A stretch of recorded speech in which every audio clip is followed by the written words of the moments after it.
What is up, everybody? Holy shit, that's bright. Dang, that was all up in my face. Okay.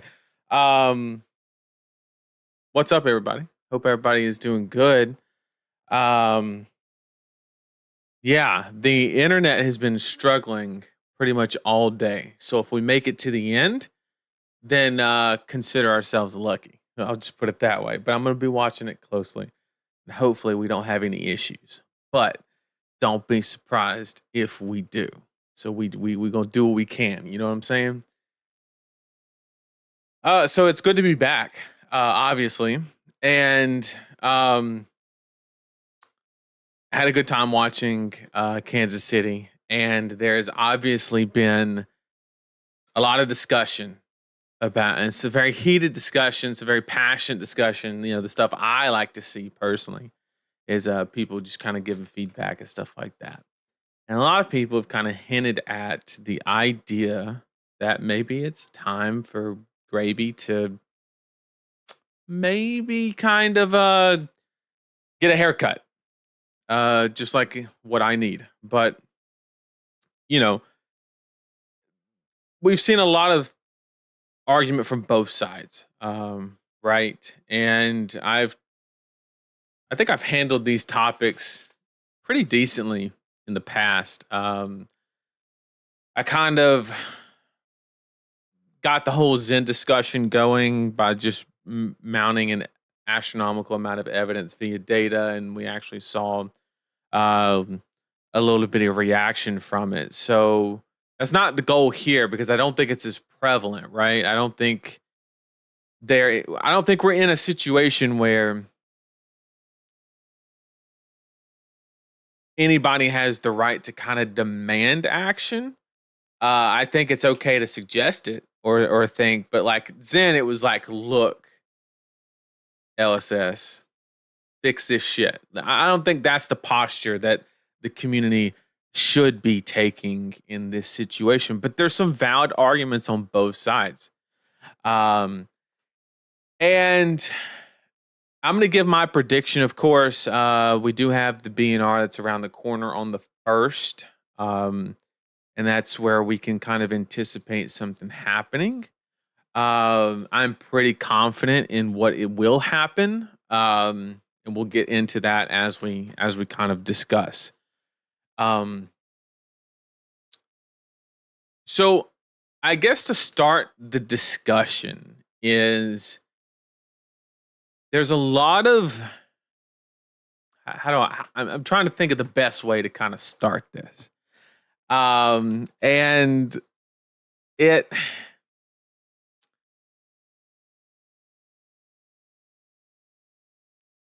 there's like a good and a bad way. Okay. All right. So like there's like several different ways. I'll give you an example. I'm sorry, I'm off on a tangent right now trying to gather my thoughts. I'm just trying to find the best way to approach it. But kind of the best way I would like to describe it is LSS has a very unique method of painting a very positive picture. And I don't blame them for this, right? And you know, because that's like what you should do. That is like the correct action objectively. But the most recent time, and I wish I had it just locked and loaded. I think I do actually. I think I just screenshot it on my phone. I'm gonna see if I can find it. Obviously, I won't be able to show you, but I'll just read it to you. But it had me actually just crying in laughter. Because it was kind of unexpected. But it was good. Where is it? Sorry, I gotta find it. Okay, anyway, I'm just gonna go off of memory. So take this with a. Oh, I found it. Okay. So the Flesh and Blood Twitter account posted. Actually, I can't find it because it was edited and it was deleted. So basically what happened was they posted the final standings for the Singapore ProQuest results, right? And we all know they do the circle graph with like the pieces edged out for a hero and whatever. And the account or whoever creates the account, it was like, oh yeah, wide open 24 and 27 and a half heroes represented winning at least one ProQuest. Like, and then immediately, not even 8 minutes later, an account called Fun, which is like, I love the stuff that they put on X. It's very like positive. They are like very positive flesh and blood players.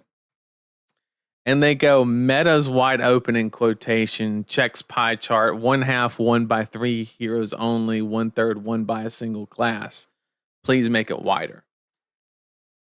So the reason I'm telling you that is not to shit on the person who made the post. And then literally immediately after that, they changed the wording in the post. They deleted it, reposted it with it basically not stating that it was wide open at all, because they very quickly realized that it's not the case.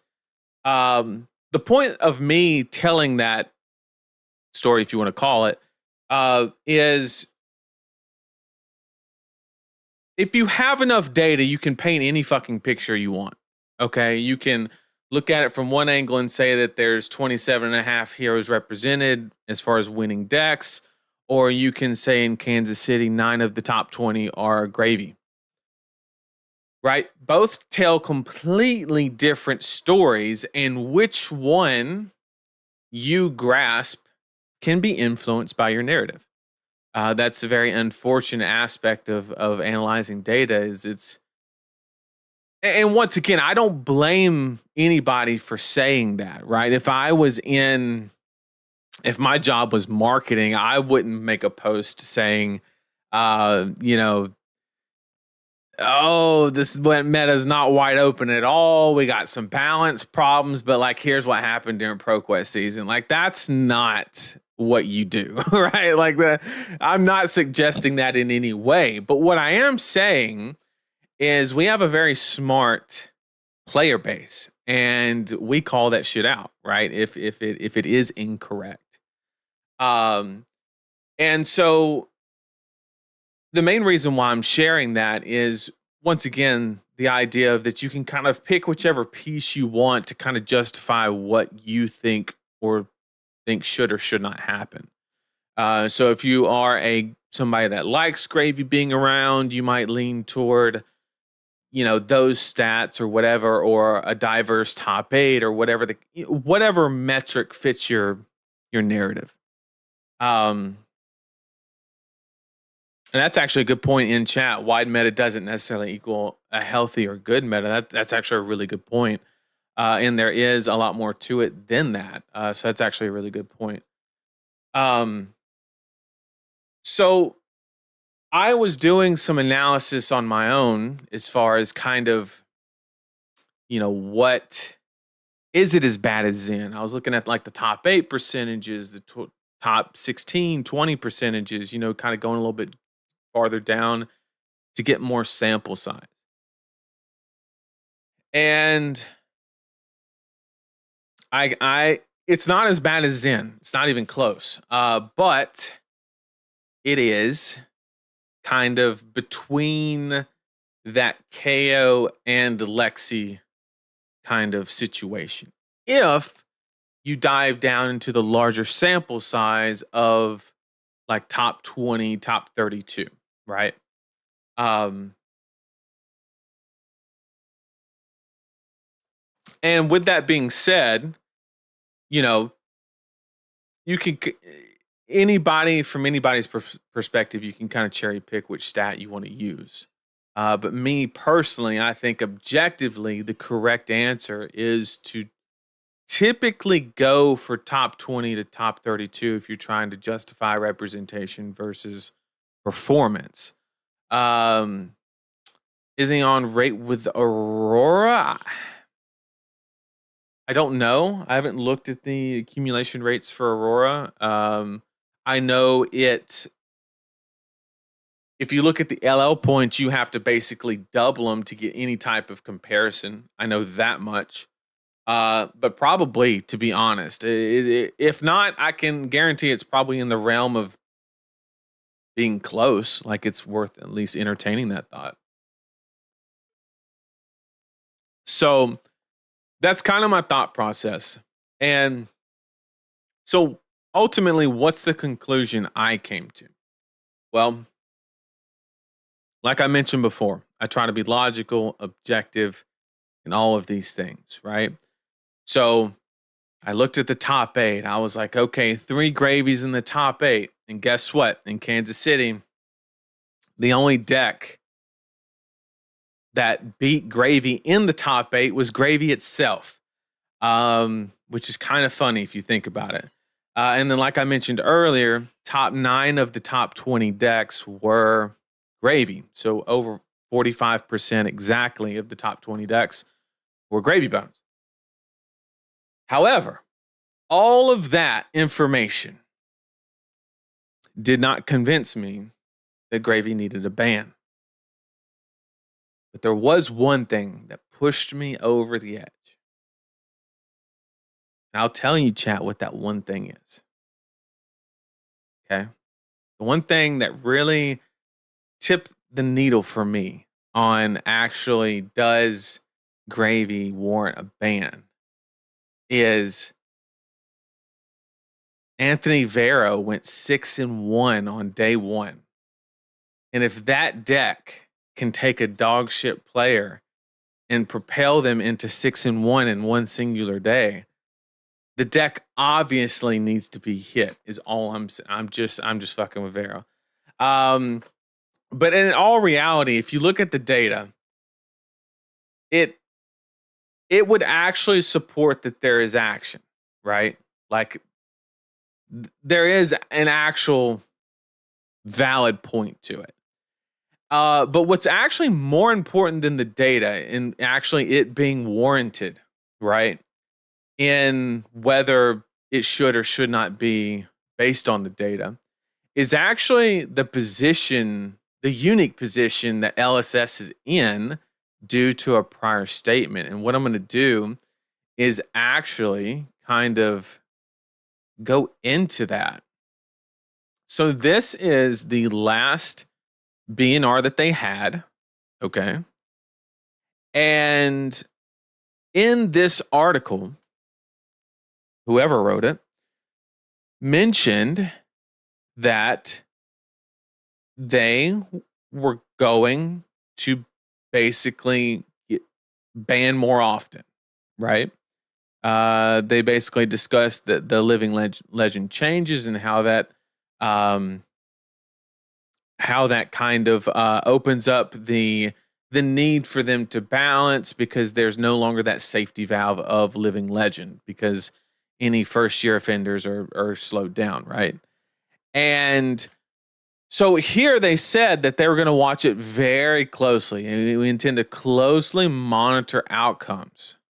Okay, and happy to adjust again to best serve fans of Flesh and Blood. Okay. So the reason that I brought that up is that it puts him in a spot. In an interesting spot at the very least, right? And kind of to the point of this is like the first opportunity where they can fulfill that, right? They could act swiftly, they could hit Gravy, and boom, they followed through, right? But if they don't, then everybody's gonna be like, well, you're not doing what you said. So I actually just kind of I respect the spot that LSS is in currently because it's not an easy, or Brian or whoever is making the ultimate decision because it's not easy, right? And that's why come September 1st, my prediction is that there will be a ban, and the main motivator for that is actually going to be um it might be motivated more by actually the article than the actual I think there actually is a need for some type of adjustment. Really, because we didn't get really that much of an adjustment from Master Guardian Pack. So I think the combination of I don't know, how would you put it, the pressure that the article statement is kind of applying indirectly, and plus the fact that Guardian Mastery Pack did not have that much of an impact. I think the ban is going to take more of a we're not balancing, we're just adjusting because like nothing changed, right? We had a whole set come out and like nothing has changed. All we did was give Gravy cards. He was already at the top. It's like a day one stale meta. It's kind of like the whole topic that we had kind of last week. And so it is pretty interesting. Um, and LSS points changed with the way they are allocated in Gravy overshadowing 2 sets in a row. Yeah, exactly. They still need to sell packets. And yeah, I mean, but I think they are incentivized by making this because theoretically, if I'm not mistaken, yes, you're gonna make some people mad if you hit Gravy too hard. But you might incentivize people actually exploring Master Pack Guardian because they will get the illusion or the fact that Gravy will be less represented in the deck, therefore, or in the meta. Therefore, they'll be willing to actually explore Master Guardian Pack, which is typically very bad, into that deck. So that is something that kind of, is an outside motivator on whether a decision will be made on a ban or not. So ultimately, I do predict that there will be a ban, and it will target Gravy at a minimum. Anyone in Armory deck cannot be banned, right? So yes and no. So the hero can, right? And we saw that where Dio got her legs literally chopped from out under her right after the Armory deck came. Sorry, we're back. I just dropped a couple frames. So I'll give you an example, and that would be essentially a good example would be Call to the Grave, right? There's one Call to the Grave in the Armory deck. So if there was ever a discussion on banning that card, the correct conclusion is the correct conclusion would be to restrict it to one, right? Because there's only one copy in the Armory deck. This does mean that Anka, which I don't think Anka would be a target of a ban anyway. Same for Oyston and whatever. What I'm not sure what the other unique cards are, but those would not be targeted. Any of the unique Armory deck cards because you don't want to impact 2 products. So I think those cards are pretty safe, or at least Call to the Grave down to 1 copy is possible. So yes, you're partially right when you say Armory decks can't be touched, and I do agree with that statement in regards to the fact that Sawbones couldn't be hit either, and the loot play sets. Yes, that is correct. So those cards, in my opinion, I'm not always right, but I'm just saying, in my opinion, those cards are safe because from a business perspective, it's a little bit too risky to impact 2 products rather than just 1. Because if you hit Gravy in any way, it somehow impacts High Seas a little bit, probably not that much. So that's where my opinion kind of stands on that. I don't know if selling packs is a worry. They seem to sell out. I mean, that's a good point too. I don't think it's about selling packs. I think it's about making, I would say, overwhelmingly the most negative aspect about Flesh and Blood right now is the price point of entering the game. And if that is the case, then impacting people's deck um, hurts 10 times worse, right? So Pokemon, if somebody buys in for a $60 deck or whatever the case may be, and they ban a card that like completely wipes out that deck, the person lost $60. Um, in this game, you're talking. I mean, if you were to like, I'm not saying this would happen. I'm saying if you were to ban,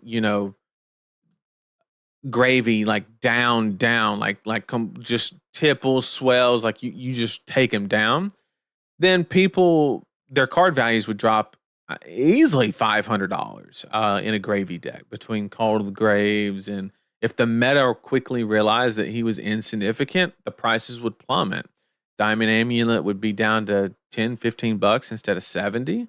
You would evaporate a lot of value. And in a game that, is this expensive, it's tough. He's at 160 points right now, which would be 320. Let's just say 1/3 of LL in under 3 months. If he wasn't at 0.5, he'd be moving around Aurora MST speed. Well, there you go. That is a good point.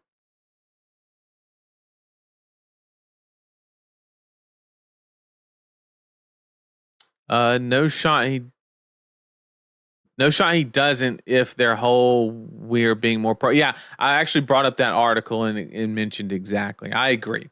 I think based on the pressure from that article plus the meta actually kind of needing it a little bit, I think there will be a ban on September 1st. That is my prediction as well. I'd love for LSS to just say Armory decks are legal for Armory level events regardless of hero card legality. Yeah, that's a tough one. Like you can't make like rules for here, rules for there. It gets very convoluted.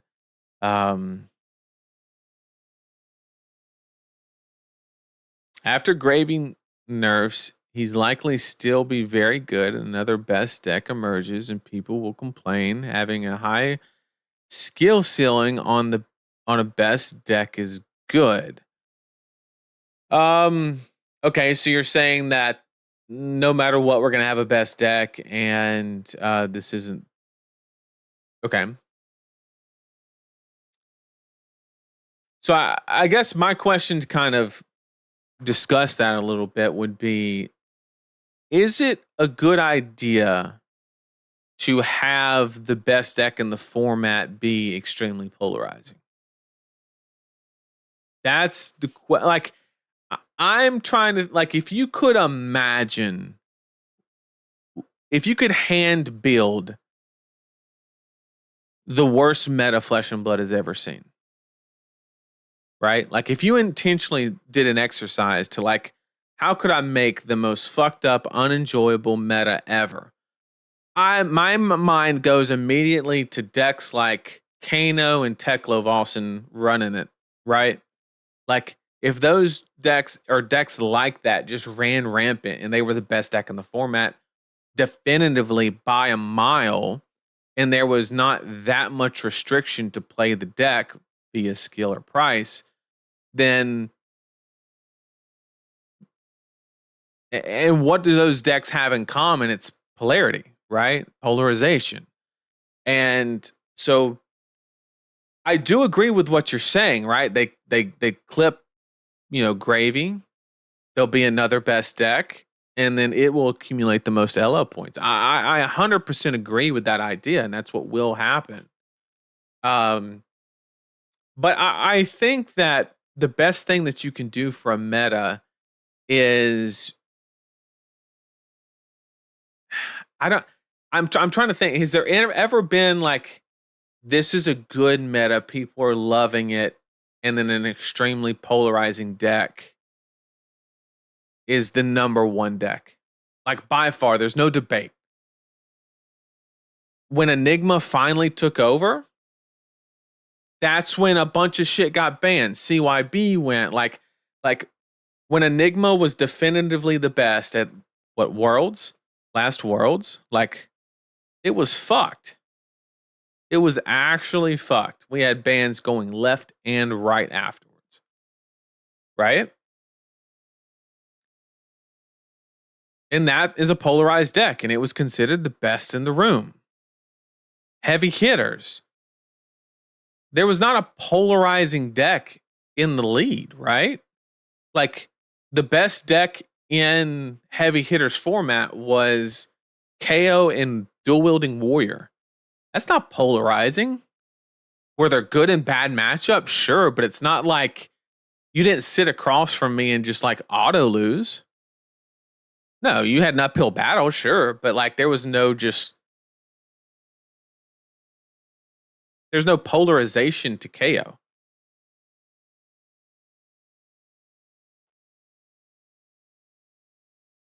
The only polarization involving KO was with Victor, right? Because that was just technically that wasn't even polarization. It was just a clash with mechanics, no pun intended.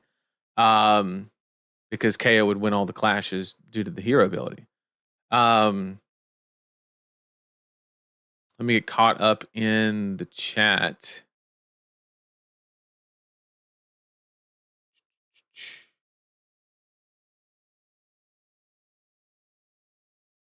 Is it just going to be hard to ban and keep the game flow for Gravy?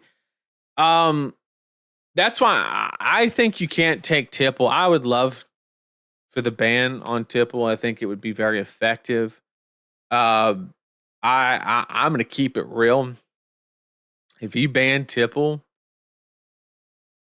you just like strip all the flow from the deck. Like I think it will be genuinely not enjoyable. It will become a deck of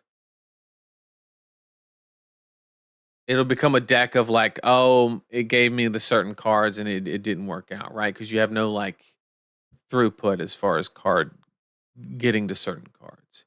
I agree it's busted. Like, and it historically, anytime you have 9 of a certain card in a deck, it's for 2 reasons. It's busted as shit or limited card pool. You can make the argument of limited card pool and Gravy, but man, it's also busted as shit. So yeah. Throw full power Zen in that format, in that nightmare meta.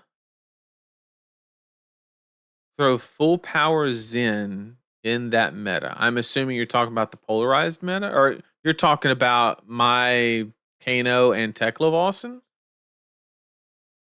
I mean,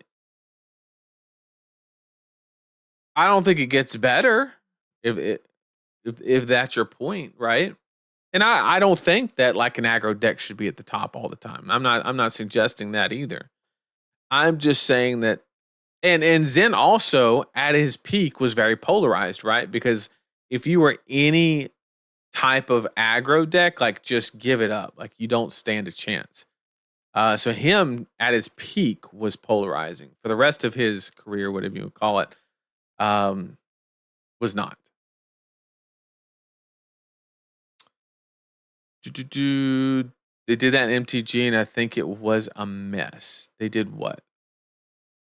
You can't ban Chum and say that LSS is perfectly balanced card. I don't know if you can compare ALS to Chum, because if you took out ALS from the equation, you would turn the Guardian matchups and things like that into, you would flip it from like 80-20 Prism's favor to like the complete opposite. It would be atrocious without ALS in the ability to like recur it or just allow you to establish more auras. So I think that ALS is necessary, and I guess somebody could technically make the same argument for Chum as well. on the necessity of it to have any shot into aggro. It's a valid point.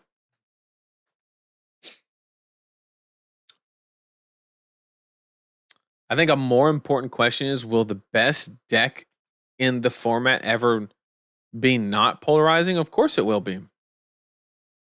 I can think of a million.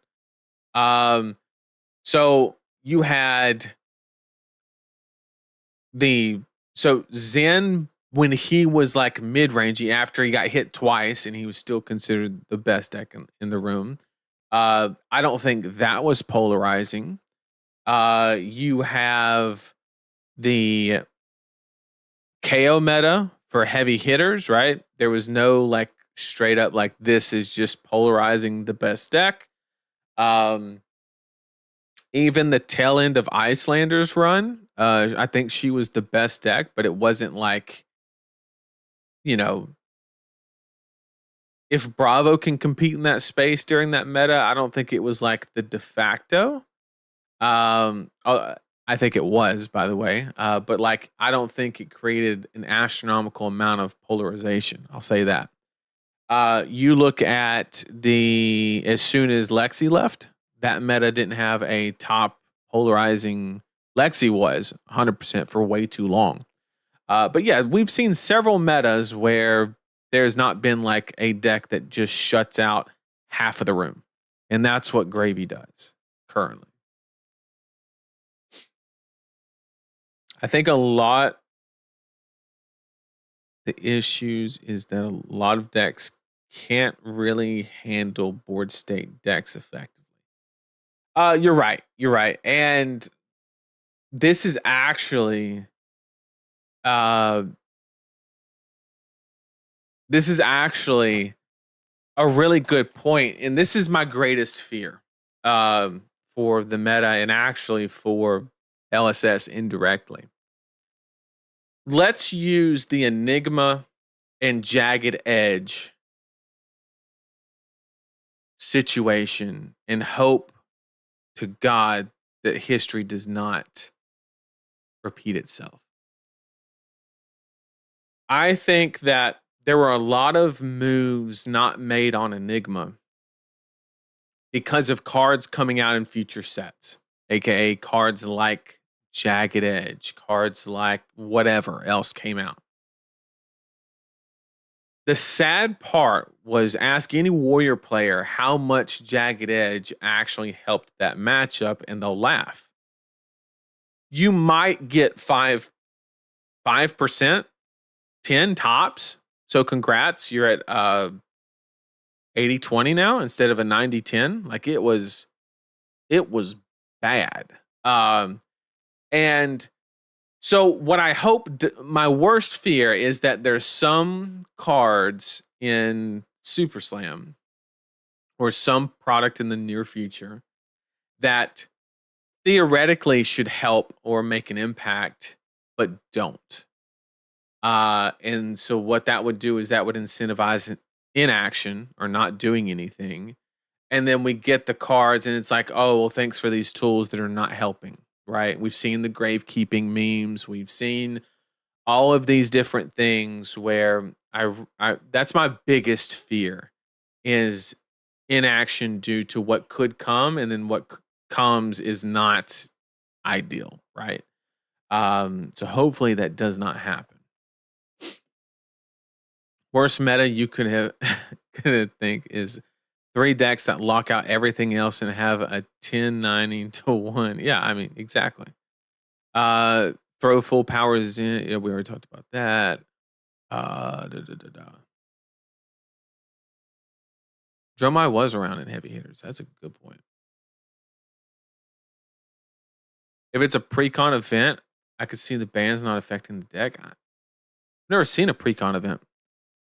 I agree that in theory that it isn't worst meta ever. However, this is one that killed my previous 20 to 30 person army while MST Rosetta thrived.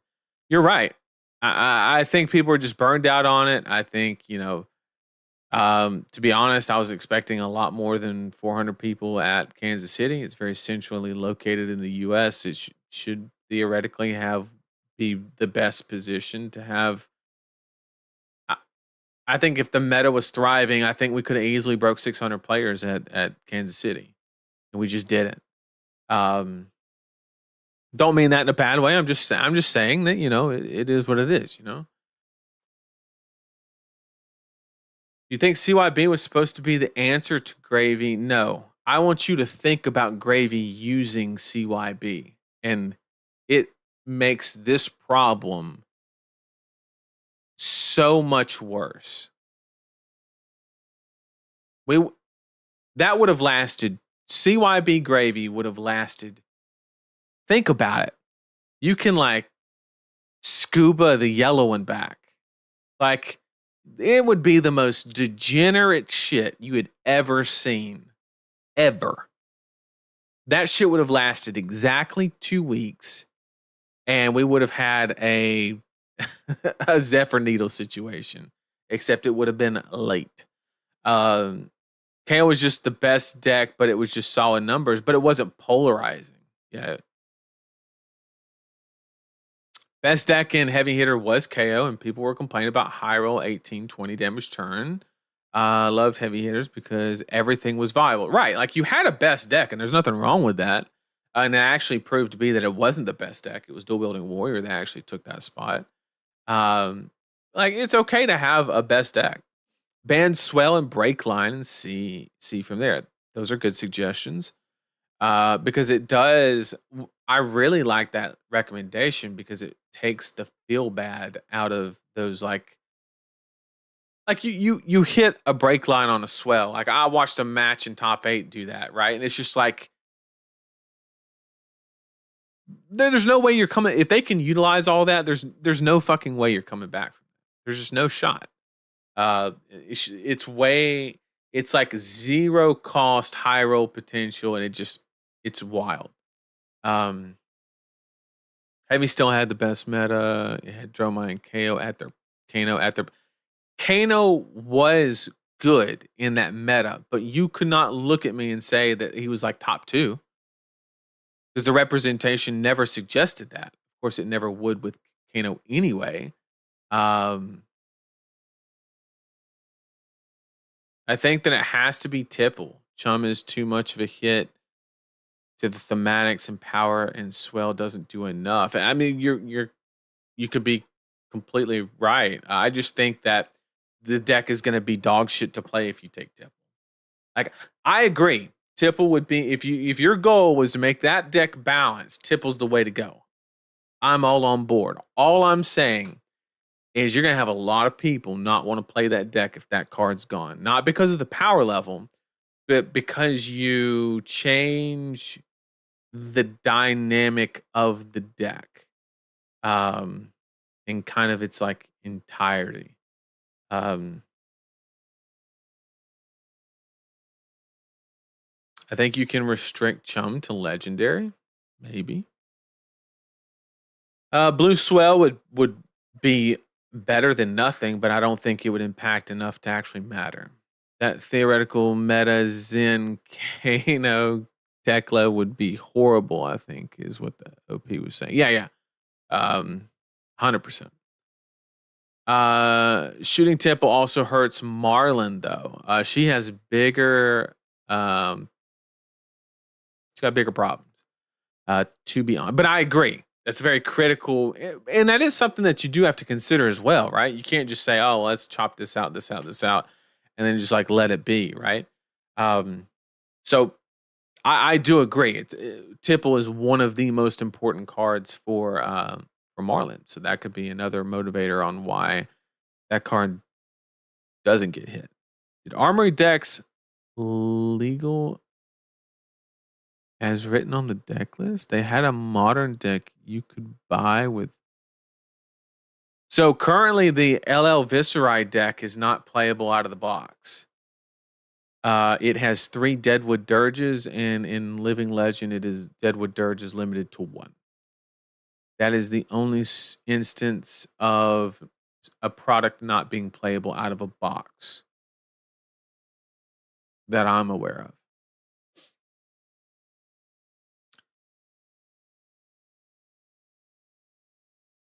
I really hope they don't ban anything until after the set releases. Gravy is very beatable. I hate when games ban best decks because of competitive players. Um, I don't disagree with your point, right? Like it just depends on what's best for the game. I'm not suggesting that they should just placate to competitive players. I'm not suggesting that in any way. Um, all I'm saying is, there's a there's a lot of good points being made. Um, and I do agree with the notion that whatever replaces it, people will complain about it as well. I agree. Um, we've talked gravy, but what's the thoughts on assassin bans or other top decks like Verdant's Dio, considering they're getting further support? Um, Dio, I haven't seen like enough performance to actually justify any hits. Verdant, you can make a couple points there. Assassin, if you hit any card, it's got to be take up the mantle, but I don't know. I think for Assassin, they're gonna wait and see if the Codex Killer actually fixes things. I don't think it will. But we'll see.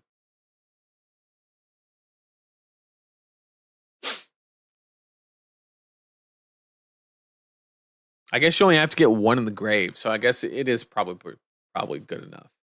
So maybe they're just waiting on that. Maybe they're waiting on the what is it, overcrowded or whatever. Maybe that's good enough to kind of put Assassin in its place. It's possible. I'll give them the benefit of the doubt on that one.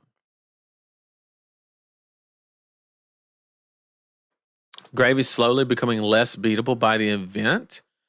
Um, it's interesting. I think he is to some point, but at the same time, I just think it's one of those decks where like if it's a good player playing it, like you sit across from him, it's literally no matter what the other person does, it's like a 2500 versus a 1500 player like elo chess match. Like it's almost a non-game. Because which is I don't think it's healthy. I don't think you ever should ever sit down and have like no chance, right? I think you should have some chance. Um, considering board states heroes are a mistake, I see this as an absolute win. I don't think I detest the polarization associated with board state decks. I do not. I think they are necessary for the game. I think they are 100% necessary for the game.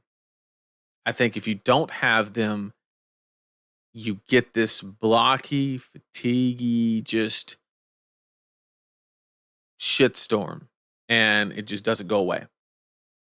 So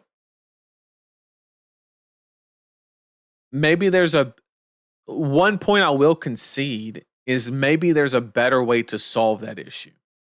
Board state solves it, but it does have an opportunity cost, right? And you do have to at least appreciate what it does provide.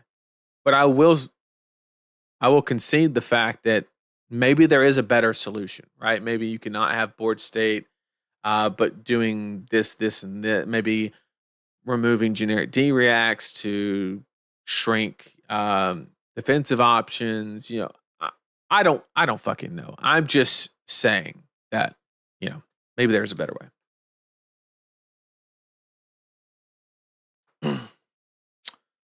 I think the problem worth mentioning is the deck that everyone is teching against still won. Not only that, but we saw the decks that made it to the end had literally 9 tech cards for the mirror match.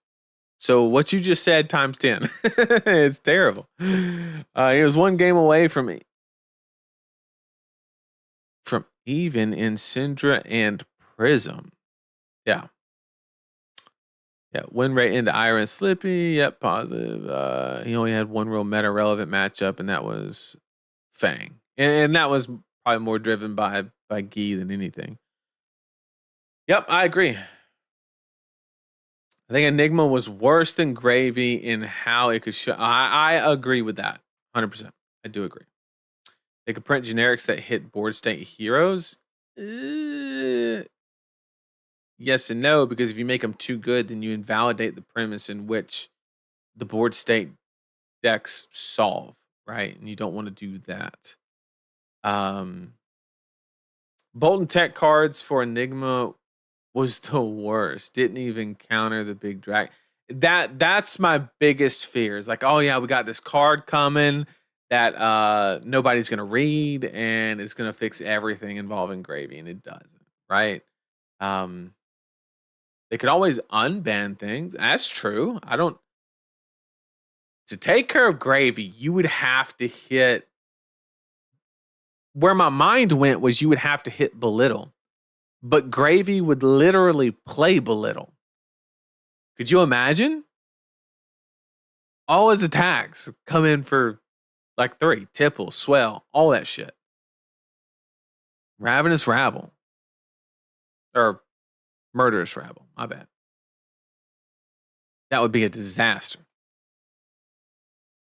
I just want LSS to unban all heroes for 1 year for the 10th anniversary and in a world of chaos and anarchy. I support that idea. I do. The silver bullets for each set needs to be thought of in the generics when making. Well, you can't give everybody a silver bullet because then if anybody becomes the top of the meta, boop, you just add these cards. That's a Yu-Gi-Oh situation, right? It's like, oh, this is the best deck. Let me add these couple hand traps, right? And then now like everybody just wins games against that deck, right? I don't think that's good, my opinion, but it's okay to have some, but Gravy may also be unfun to play against. A lot of waiting. I think people just get frustrated with the high rolls and stuff. CYB Gravy looping them with Scoob is fun. I played it before it got banned. Yeah. I'm gonna have nightmares about CYB Gravy tonight. Thank you for that. Of course, anything I can do. KC isn't fun. Vegas, LA, San Diego, Austin, Miami would have been much better turnout. I mean, it depends on. I don't think people just travel for the location, right? Shit. The biggest calling we've ever had was in fucking Baltimore. Nobody gives a fuck about Baltimore. After CYB Gravy Mirror in the finals, both players would look like adult Gravy. That's actually hilarious. Gravy has everything a hero wants. ALS, draw 2, belittle, hand filtering, multiple on hits. You know, now that you mentioned the draw 2+ cards, didn't we do a book burning where we were like trying to get away from drawing a bunch of cards? I just made that connection. I didn't know that meant let somebody draw 14 in one turn. I must have missed that. In their defense, it's not the same. It's not the same shit, right?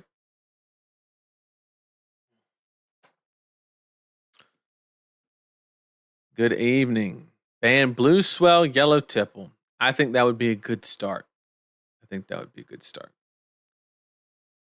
they ban tipple, I feel like they would need to print other gold. Yeah, it's just the glue. Like, I don't know. I think the deck just becomes not fun to play without tipple. Tipple should have never been printed, but we're here now. That is so true. They take Tipple. The Armory deck now has a dead card. Is Tipple in the Armory deck? I don't recall. I would assume it is. I mean, Gravy Bones is a discard deck, and you take away his main form to discard cards, which is what the deck is about. Exactly.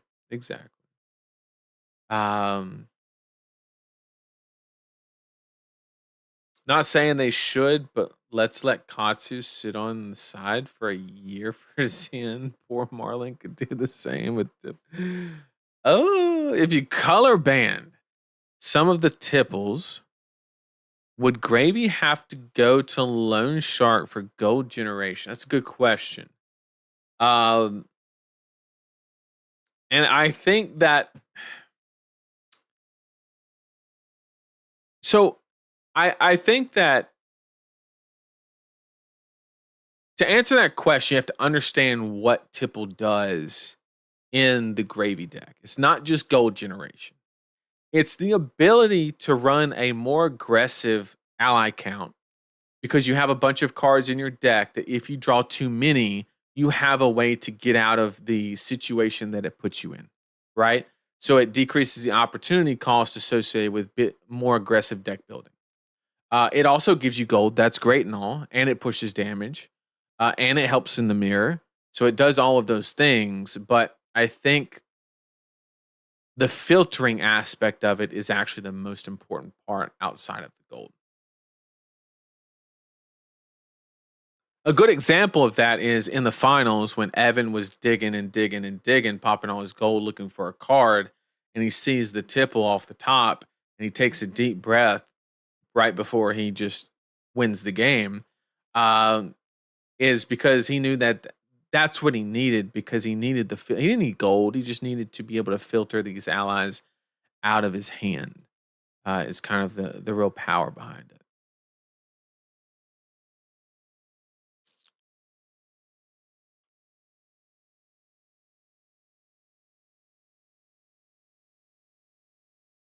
I am for a ban for play experience. I'm down for it too. You should hit the card that creates the unnecessary amount of resources that lets you play. Yeah. So my question, Clay, would be like, is swell enough? That would be kind of, which it may be, right? If you hit all colors of swell, maybe that's enough. But it's a valid question, right? Does that actually remove? Sure, it takes away some of the high rolls, but does Gravy really need the high rolls? It's a valid question. Banning Hook takes a lot of the extra gold away. That's not going to happen.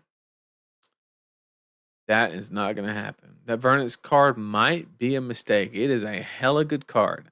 I will admit. Ban Bonds of Agony. I have heard that one before. And unfortunately, if they haven't done it yet, I don't see them doing it.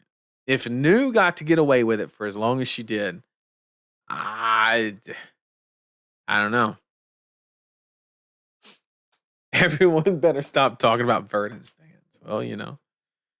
It is what it is. What are the thoughts on Batter to a Pulp not being in Mastery Pack Guardian?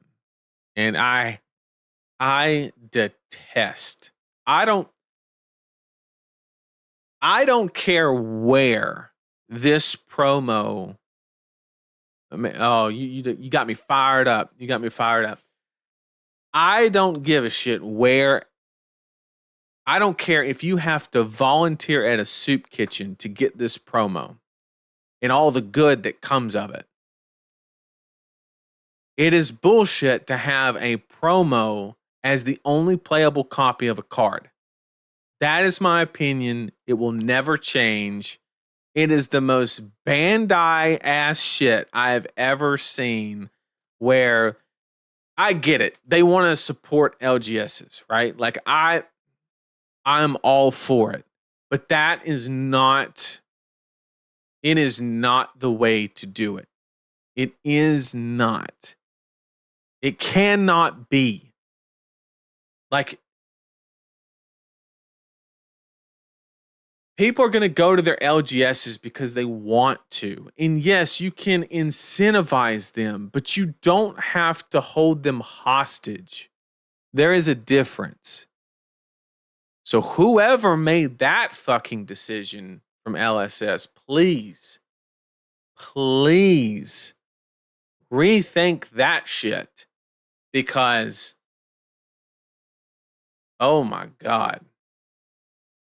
I don't care if it was the most dog shit card ever and would never see play. I hate, you are literally hand creating another situation of the biggest problem the game has, and that is price of entry.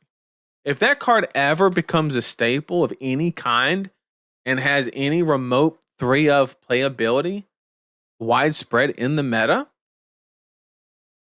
you just fuck the player base out of $60 a card, right? And it's not to celebrate. Like, oh God. That shit was dumb. Okay. Sorry. You got me fired up. I hope you got what you wanted. Because I hate that shit. Okay. I'm gonna put it that way. My bad. I got it on a little soapbox there.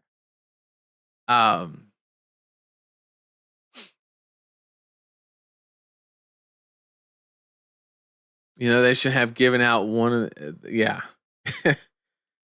I feel like the Verdant's card and Plume is fine. You still have to work to get that in-game state, and most of the time you're doing yeah. Overcrowded blocks 4, just Nick buffs 5, won't do much. Yeah, but it's really just to counter the leave no witness play on the Codex is really what it's there to shut down. And it removes the opponent's loss of value from the equation because you discard a card for 4, basically, which is a pretty good proposition. Codex Killer is overcrowded. It's promo. It's in the next set as well. I haven't seen any, but also, if that's the only way you get them, won't that be hard in a couple months if it's not Super Slam? It is. Overcrowded is in the set, I believe. People hate board state until Life Gain Guardian with Rampart sits across from me. Exactly. We have to appreciate the benefit that it does provide us. I think this is the stores I go to. Got it like an Armory kit promo set. Without CYB, they were just a big meme. Yep. It was a promo, buy a box. Yeah.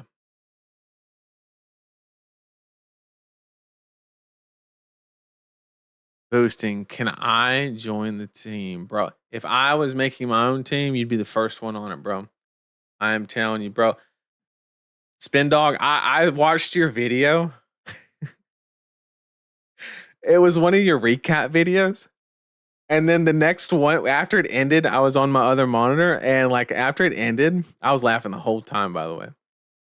It popped up. You know how like YouTube just goes like next video, right? It was the fucking one where you were interviewing a fucking skeleton, bro. Holy shit. I was actually just fucking dying of laughter. Like it was the funniest shit. Make more content. That's like it's good shit. If anybody hasn't seen Spin Dog's videos, go check that shit out because that is like it's witty. It's like in your face here. It's good. It's good as I almost say. It's good work. Good work. Likely not a single mill support card runs on that shell as well. Yep. Unbanned Plunder Run. Let's pump the brakes a little bit. Free Art of War. I don't know about that either.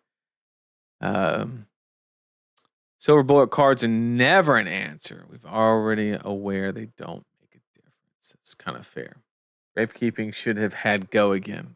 It'd be kind of good. Midnight here in Australia, going to bed. Oh, you missed a shout out.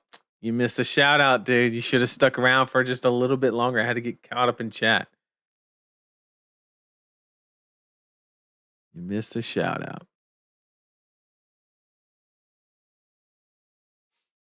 Gravekeeping should go for 6. Would that fix it? I don't know what the balancing idea was behind Tipple and Porkside exchange comparison. Oh man, Red Tipple is in the deck, I think. Yep. Also lets you safely hook. That's a good point. Unbanned Drone. Please do not. Sunken Treasure, Seafloor Salvage should have been a generic card. That was pre-mantle though. That's a good point. That's a very good point. I didn't make the new comparison without mantle. It's a really good point. No, I don't think he needs the high rolls, but his hero ability is literally gold. Yep, it's a good point. It doesn't apply to Blaze as well. Amen. I guess this is the section where I was going on my tangent. Thank you. I agree. I hate it's not in the set. I don't care if you have to volunteer at a soup kitchen and all the good that comes of it. I'm just saying, I fucking hate the idea of that shit. I cannot stand it. I finally caught up to chat. Hunter's Clave should have been a spec. Maybe. Then they just reprint it 5 sets later as legendary. Easy. Yeah. Absolutely agree about the promo situation. Me too. FY, it's not midnight in Australia. He's just messing. Okay. It's one of my locals. All right. Well, if you see him, make sure he catches the shout out. I think he dipped out right before I gave him the shout out. So make sure he knows if you don't mind. Do you think people overuse the term agency when critiquing cards? I feel like it's become a buzzword. Ooh, that's actually a great question. I'd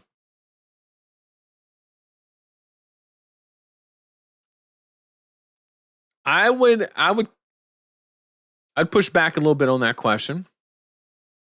And the question I would ask is, does anybody reference agency when referring to cards? Agency, at least in my kind of, where I see it happen the most is kind of, it's like matchups for the most part. I guess like Take Up the Mantle, you're right. Like Take Up the Mantle removes player agency. So you're saying, okay, you're using it in a term of kind of codex of agency. That's actually fucking hilarious. Okay. Bonds of agency. this is S chat. S tier chat right here.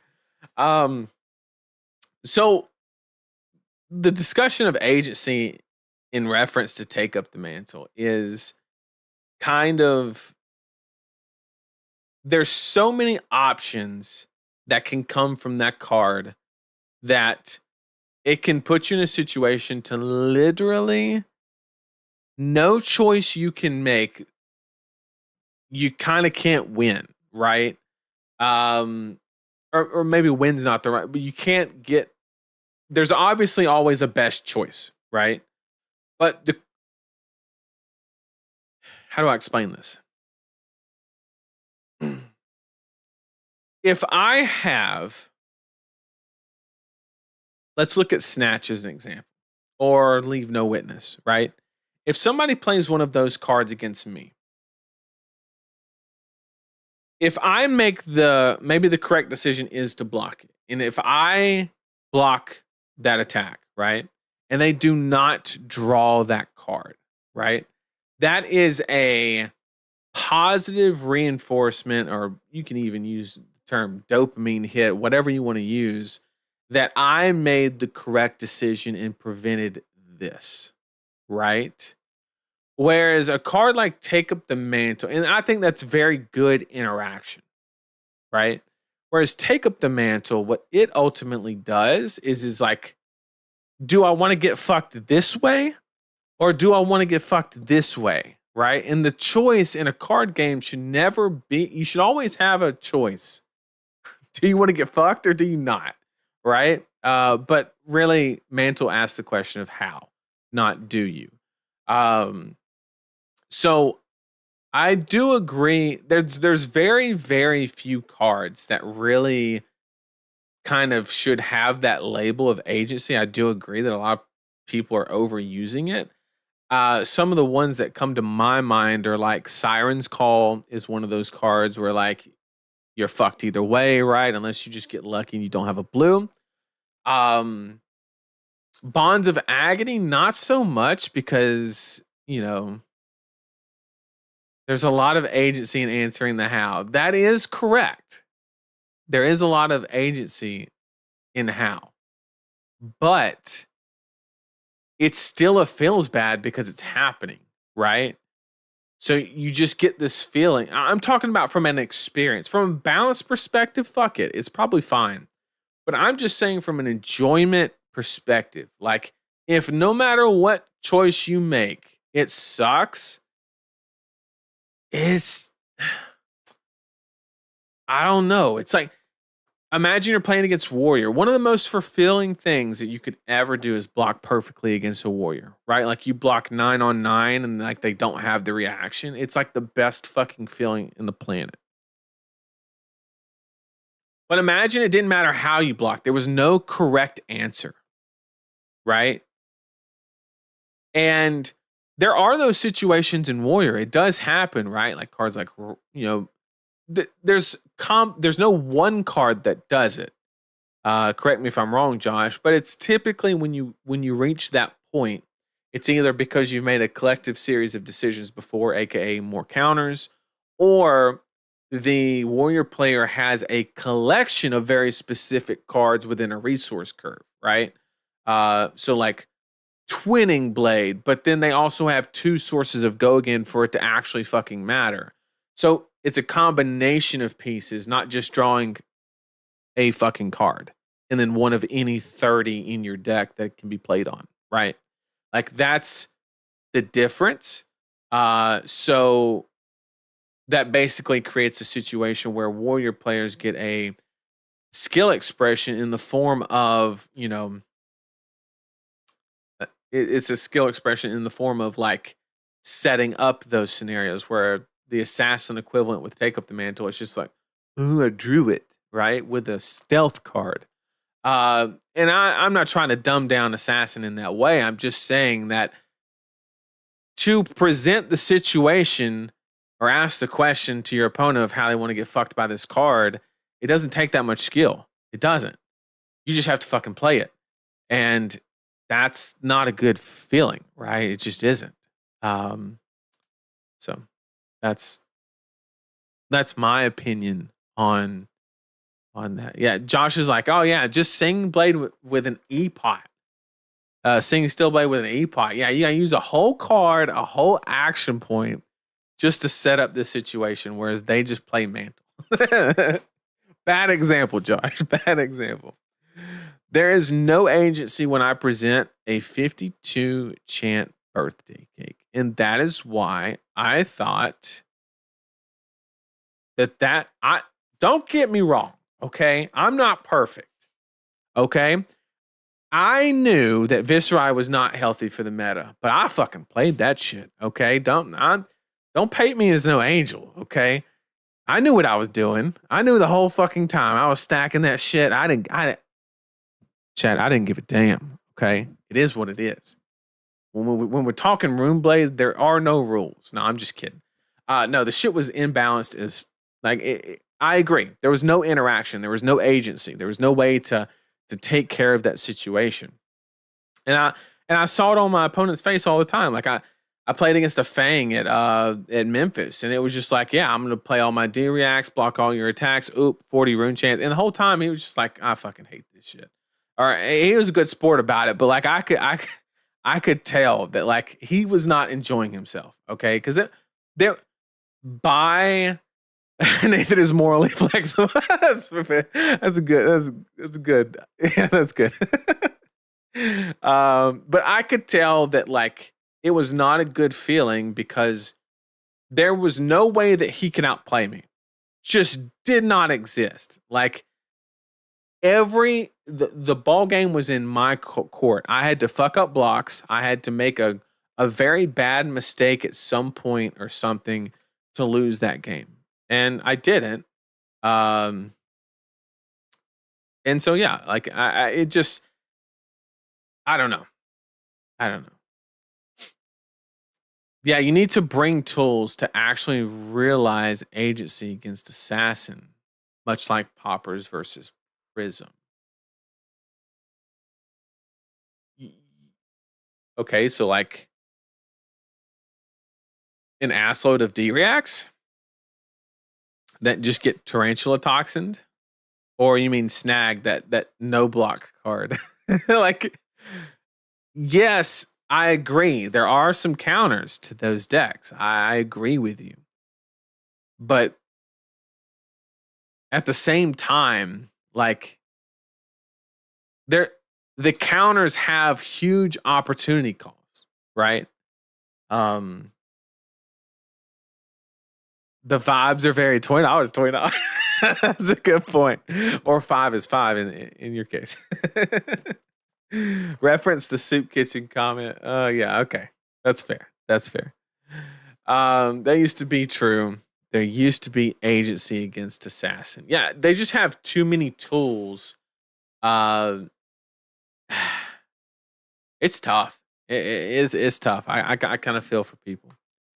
And like, so we flip the script, right? And like, then you have a whole separate situation on like Mario where Snag doesn't even work against Mario. Not for real. Like half his pumps and shit going daggers, and it doesn't even affect it. Like it's tough. It's tough. Is that bad? In theory, Slippy is about stealth, not marking. Right. Where my 5? I told you, feeling. Got 5 with your name on it. Honestly, think if people bring one Seeker's equipment, it makes mantle plays much harder. What? Okay. Your questions and comments were kind of cooking. Okay, but you just said Seeker's equipment. So you want me,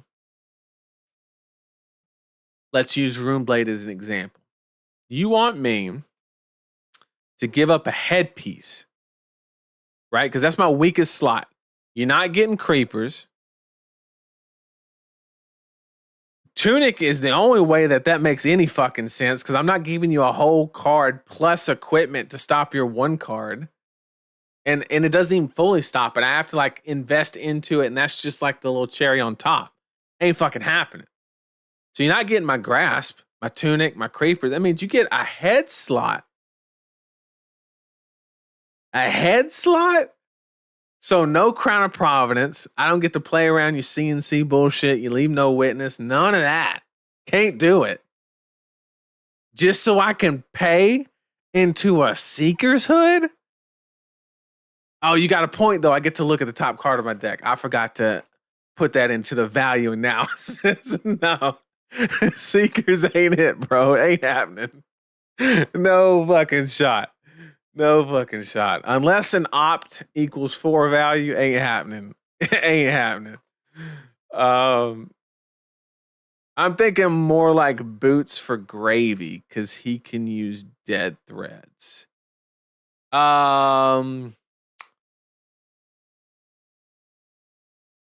So I agree to a certain extent. But should we be giving Gravy more ways to shore up his one matchup that he should be having a little bit of trouble with? Is that what we should be doing? Did we just talk about banning Gravy? But I get what you're saying. There are some decks that could maybe utilize it, but giving up Mage Masters is not like, it's not a little bit. Overcrown is going to be a good anti-codex card, but Mantle, yeah, there's no way other than having D-reacts. Yeah. So that's kind of my theory, is like, we know that Overcrowded is on the horizon, and it's blue, it blocks 3, right? Like, or does it block 2? I forget. I'm going to look at that real quick. Overcrowded blocks 2. So it's not as good as I thought. So it's literal dog shit until it goes in the graveyard. But for it to go in the graveyard, you have to play this whack ass card, right? That literally attacks for 1 or 2. So it doesn't even block 3. Chat, hold up. Hold the fuck up. Hang on. You're telling me. Let's do the numbers here. I have to attack or block with this, okay? Either way, I lose at least 1 value. Guaranteed, right? Because this could be any 3 block in the game. This could be fucking blue Raging Onslaught, right? Who the fuck knows? Or I have to attack for 1 or 2, which could be even more value, right? I could technically attack for 3.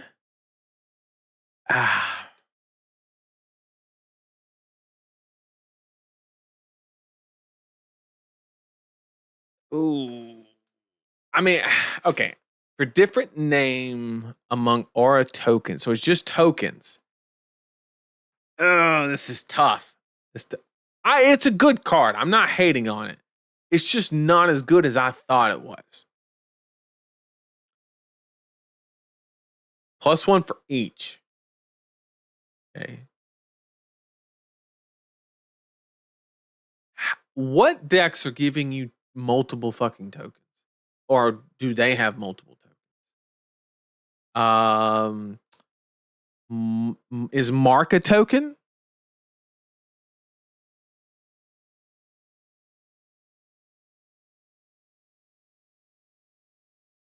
But it's not even good against Fang either because it says different name. So Fealty, they can have 100 Fealty tokens and it only gives +1/+1. Mark is a state of being, not a token. Good point. Yeah, everybody knows Codex. Like everybody, I'm not talking about the Codex play. I'm talking about the opportunity cost that you have to pay to get this card in the graveyard to grab with Codex. You see what I'm saying? Like, if I block for 2 instead of 3, and then I get to have this in my graveyard for a Codex that may or may not come, and that's not even counting the counterplay of like all the fucking cards that get to banish shit from the grave.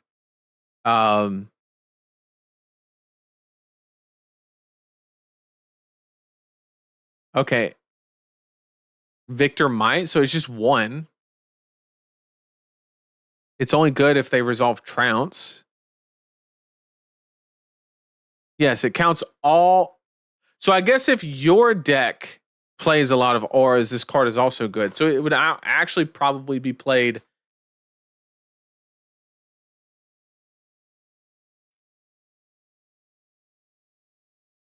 This would be played in Assassin, maybe.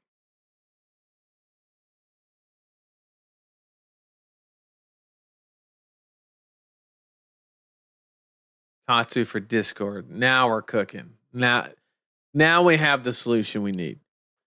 So I guess I'm looking at it the wrong way, where I was looking at it from a perspective of the onus was on the opponent to create the auras, which is only half true. You have the ability to influence this card as well. So you can, this card gains a lot more value in decks that can create auras in their own way, like Rune Chants for Rune Blades, Prism, Spectral Shields, whatever the fuck is happening. So yeah, I get the Codex play. 100%. Get it. I'm talking about the opportunity cost of getting it there. It's best in heroes that can almost always have 1 to 2 different aura tokens, Warrior Rune Blade, Seismic Guardian. You can move it from the graveyard to the arsenal via Codex and defend with it. Yeah, Josh, what I'm talking about is how do we get it in the discard in the first place, right? How do we get this shitty card that we can't pitch, right? Because pitch doesn't go to the graveyard. We have to get it to the grave to grab it with Codex. And the value proposition on that action is not good, right? Because I'm attacking for 2, maybe 3, and I'm blocking for 3, maybe 4 in some very unique situation. Just activate gravy. I hate this. I'm done. The answer is just gravy. That's it. The answer is just fucking. The answer is just fucking gravy. KO's a good one, although discarding this on any of his cards actually loses you value. But yes, that is true.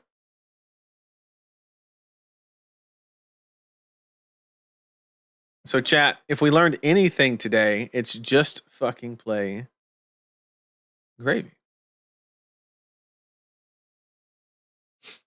I guess while we're here, we've kind of finished our ban discussion, or at least it's kind of slowed down. Let's talk about these spoilers a little bit, or at least the expansion slot ones. I don't really feel like talking about these because they're obviously missing a lot of context and we don't know how to properly evaluate. But these expansion slot cards, that we can do.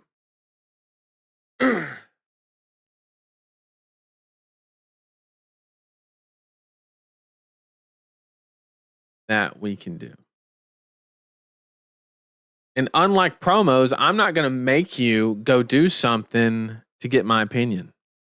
All right, sorry, that was mean. That was mean. That was uncalled for, but it was true. It was true.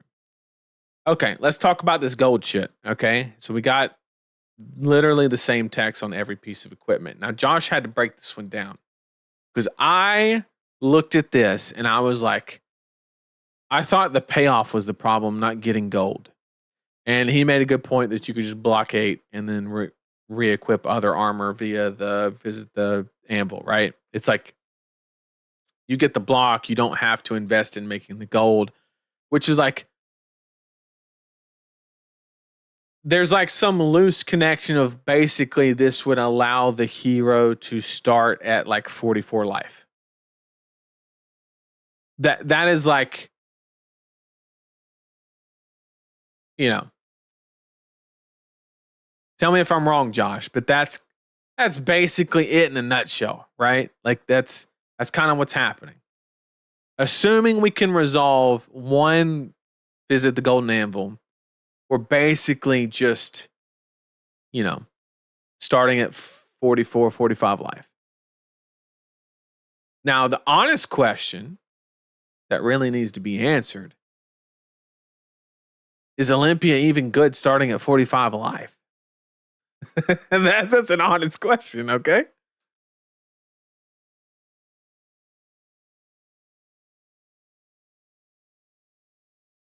That's one we can't answer yet. Yeah, it's +4 life overall because we have to spend the card plus action points. So that's -4. Yeah. Okay. So my analysis is correct. So you start at 44 life in Olympia with the assumption that you resolve at least one. The condition is you have to resolve a visit. You have to then fully block with the equipment that you bring in. And you start at 44 life. I still need to do my 5 intellect Olympia stream. Yes, you do. Trade 4 inventory slots for 4 health. I mean, it's a good deck, or it's a good trade if you actually have a good deck of cards in the meantime, right? Like if it was trade 4 inventory slots for 4 health and play a shitty hero, that's not a good deal anymore, right? Like that's one thing we have to clarify. Sorry, I got the hiccup.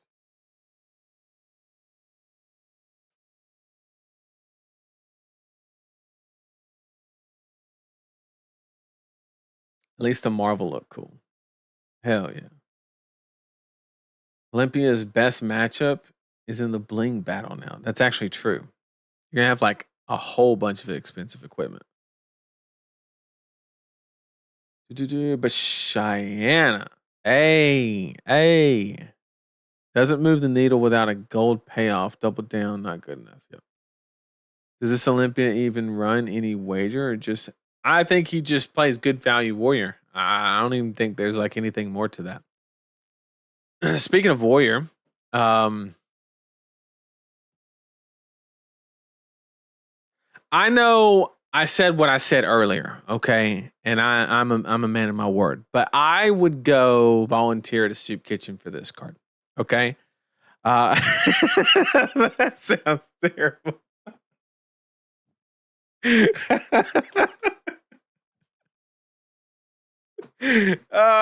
Okay, chat. That was solid. Okay, that was solid. That was a good one. I got myself on that one. Oh man, I had that big old speech. I wouldn't go to for this card. We in there. Okay. We're giving everybody free meals, okay? But on a serious note, um, sorry, I got myself. I mean, this car is just cracked, right? Because there's a lot of there's a lot of situations where sometimes you just have to disrespect Kasai. And if you do that and they play this card, it like you're just fucked, right? Like it becomes three you get the refund because you get the refund on well shit, you get go again and so you get 4 value because it's go again, 1 value, and then you attack with the Centauri between the sword swings. So you get 1 plus 3, but then you get the health on the Centauri being killed. So this is literally, I kid you not, chat. This is a 6 to 7 to 8 value yellow 0 cost. Does this sound familiar? 8 value yellow 0 cost. Yeah. The only thing that's going to save us from this card is overcrowd. I'm just kidding. I'm just kidding. Oh, and it blocks 3. My bad. And it fucking blocks 3. Okay. So there's no way to sugarcoat this in any way. Like, I mean, this card is cracked in half. Josh, I mean, I think it is. Now, there is one caveat, okay? There is a world where the impact that this card gets can be diminished by good counterplay, okay? What will happen is when this card comes out, the immediate knee-jerk reaction is everybody is going to start playing with D-reacts against Kasai, and you're going to be incentivized to just arsenal it and just sit on that shit. Okay. You literally just sit on that shit. Okay. And 90% of the time, for you to get max value from this card, it has to be played on the first swing, unless it's like a blood on her hands or some shit like that.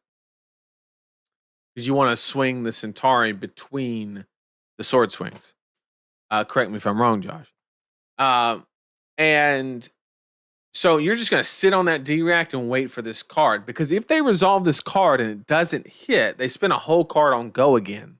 And that's the most warrior short shit I've ever seen, right? So basically what we're going to have to do, but once again, the story doesn't end there. Like, that sounds good. Like, that sounds like a good way to counter it. But you have to look at the result of that action, right? You're sitting on D-reacts. You're doing all of these things, but that plays right into the Kasai game plan of her other specialization, where she's going to be making the gold. She's got dynamo, so the longer the game goes, if you play around this card, you're playing into the macro strategy of the deck. So now you're in this prisoner's dilemma situation where this is literally take up the mantle. It's, do you want to get fucked by this card, or do you want to get messed up by the overarching macro strategy? So it's interesting. The card's busted. Is it broken? What's the difference? I don't fucking know. I'm just saying there is some counterplay here. My concern is that the result from the counterplay will counter this card, but make the macro overall just worse, which is not ideal. Let me get caught up in chat. It's not Warrior Codex. Locks 3 is better. Power Creep Codex. My God. You make more than one ally. Of course you can. If more than one hit. You can swing the Centauri after 2 sabers. It's totally fine. You often have extra go again. It's not that often. Like sure you have hit and run, sure. But we already have to do that in most games anyway. Fair point. Buy your Acilio deck now. Time to Universe Beyond Trample. New meta just dropped. LSS should also give Olympia attack reactions. This is what Olympia needs. Now that you say that, this is what he needed. Like, give him some shit like this. I don't know. On hit, he'll throw a gold piece in your eye and they take 4 damage. I don't fucking know. Just this is what he fucking needed.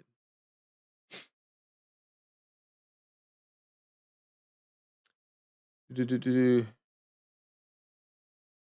want to get fucked by this card or by the overarching macro strategy? Is the identity of warrior. That is true.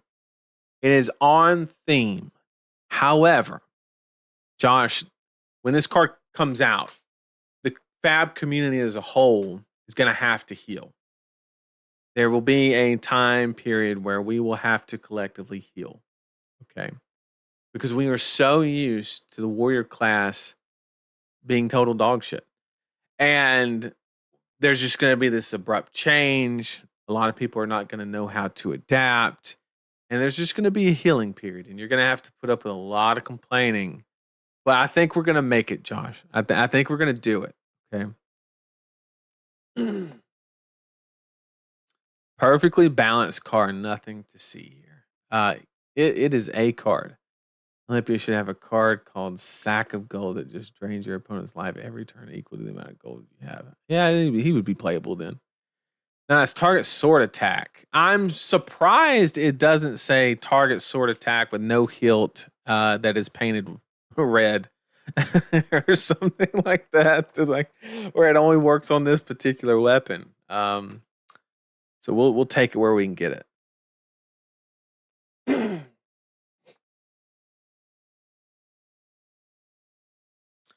Oh, he was at yeah, it only happens on that target sword attack. However, if you play more than one, you can make more than one Centauri sellsword. So sorry if I wasn't clear on that. Kasai is a board state hero now. Ban something from her. See, Clay, you get it. You understand now. It's the cycle of life. If you create something that stays on the board long enough to where you have to actually think about charging it rent, it has to go. It's that simple. There's no more confusion.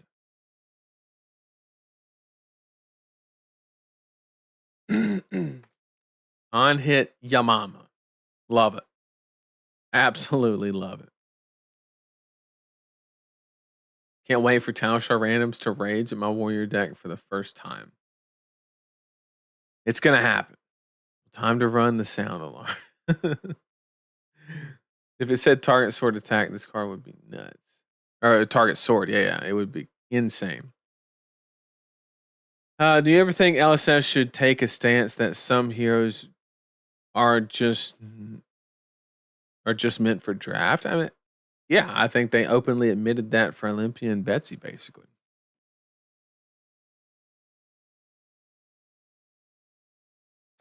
This card, okay.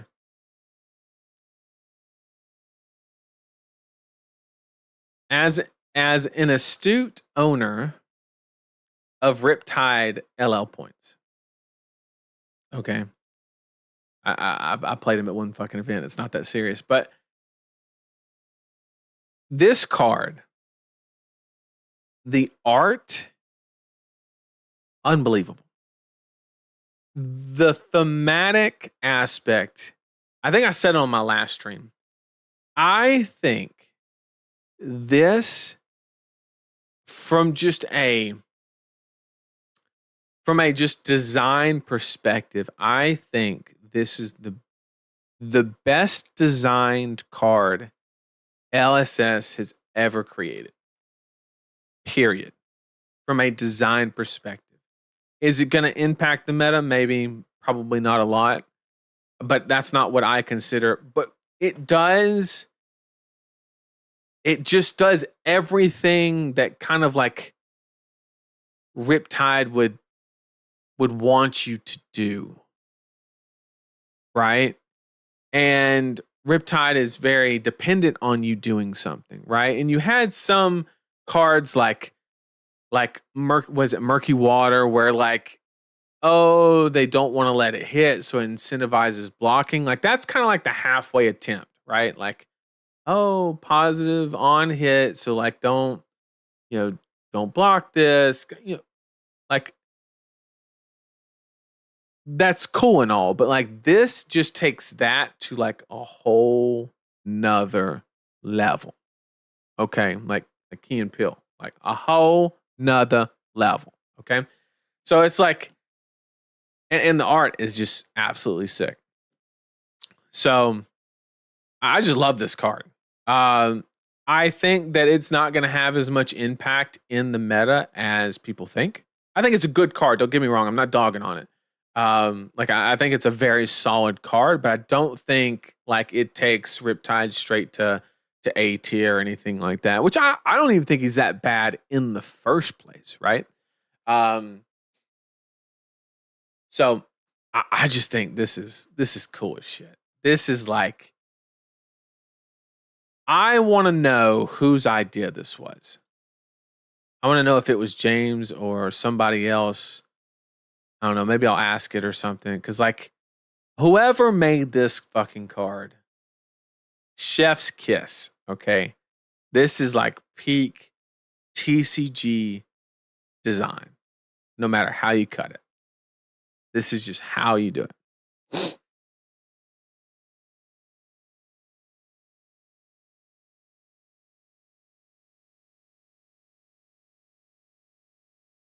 Somehow Riptide has the best art in the set. Who would have thought? Yeah, I would have never called it. It's just sick. Like this is the coolest card. I am Runeblade through and through. But this might be my new favorite card. Just I don't know. Everything about it. This might save the set for me. Like I like this card that much. Am I gonna play Riptide? Absolutely fucking not.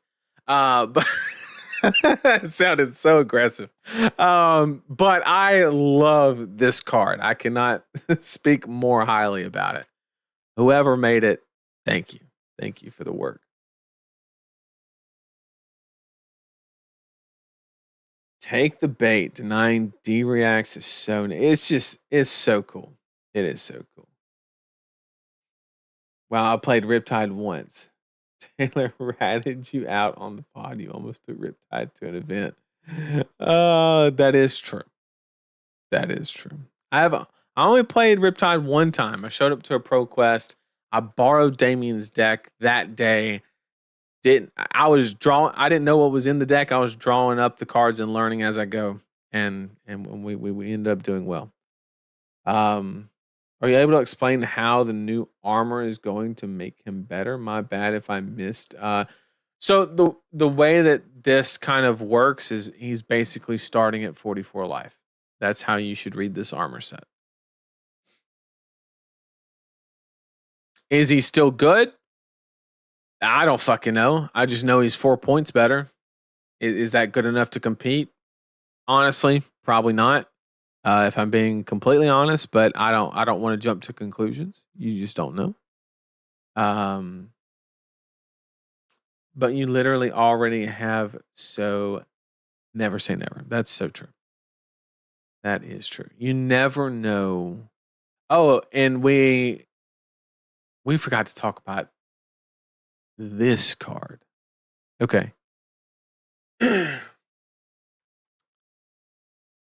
Okay.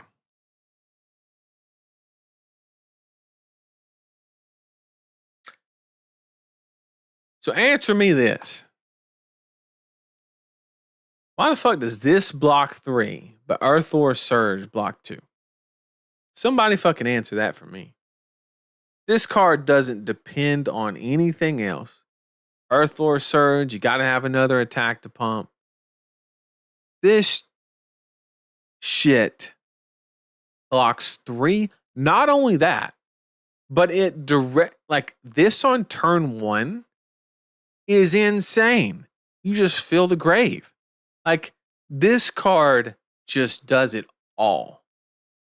The only downside of this card is this fucking red, which if you compare it to Burn Bear, that's an upgrade. Like this is like she's too pretty not to block 3. That's actually a valid point that I did not consider. I forgot the mechanical impact of that. You are correct. I stand corrected. You are correct. Razor Leaf. Oh, I'm gonna be honest. When I read that was the first time I noticed the actual leaves because that's not what I was looking at. I didn't even know that there were leaves in the picture.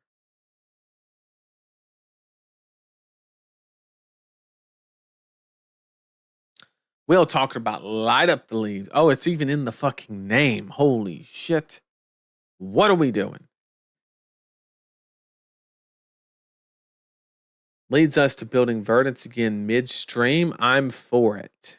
You know? You know? This is the first direct power creep card I've seen LSS put out. Not only that, but they didn't wait long. Like it was next set, right? Burn Bear was literally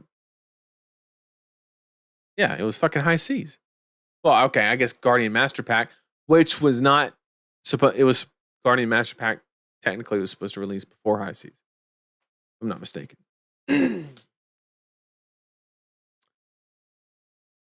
I want more Runeblade or Shadow Runeblade expansion slot. I do too. I do too. You actually beat me with that Riptide in rounds of top 8. Oh yeah. Yeah, but it okay, Brett. I didn't beat you. Your deck beat you. That's what happened. Our game, that game specifically at that event, that is the worst I've ever seen a Prism player draw in any game of Flesh and Blood period ever. I mean, chat, like he drew, I kid you not, almost 20 non-block cards in a row. There was like the top 25 cards of his deck, like 4 of them bitches blocked, 21 of them didn't. Like it was absurd. Like I could not have stacked it any better. It was wild. So glad I didn't cut your deck.